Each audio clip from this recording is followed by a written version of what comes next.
Министре, која е позадината на повлекувањето на бугарскиот амбасадор во Софија и заострувањето на односите на државно ниво од страна на Бугарија?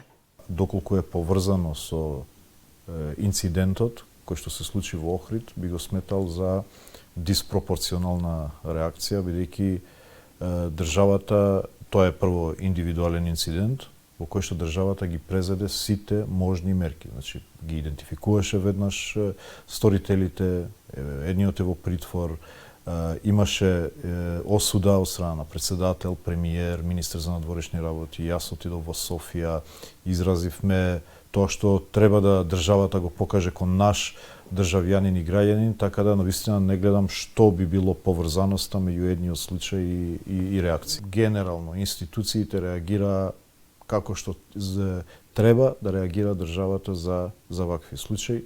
Ниту може еден таков индивидуален инцидент да се генерализира и да се извлечат заклучоци по однос на како се однесува државата кон заедниците. Така да, навистина, видите, Република Бугарија влегува во изборен процес. Они имаат на 2 април избори, а веќе 2 години нема политичка влада. И тоа е навистина отежнувачки фактор, бидејќи изборите обично ги комплицираат сензитивните прашања и не даваат простор за дипломатите, да тие што треба да ја одржат комуникацијата си ја завршат работата како што треба. За жал и кај нас има политиканство во тој дел, затоа коментирав сезоната на провокатори, насилници и политички профитери е отворена и сега секој е влезен во акција, но ние мора да ставиме стоп на тој циклус на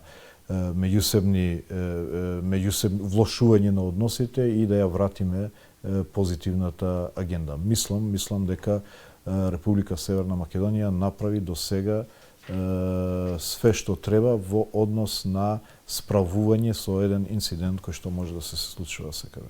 Како Скопје ќе реагира на повлекувањето на бугарскиот амбасадор во Софија? Имате веќе изграден став? Јас можам само да изразам жалење за еден таков чин, кој што мислам дека доколку е поврзан со инцидентот во Охрид е диспропорционален, затоа што реков државата ги презеде сите мерки во тој дел, а од друга страна ние сме на став дека диалогот треба да продолжува помеѓу двете држави, а диалогот се одржува преку дипломатите и преку амбасадорите кои што се во двете држави. Така да да видим. За сега не се размислува за опција ние да ја повлечеме нашата амбасадорка? Не, затоа што не сметаме дека треба да се прекине диалогот и комуникацијата.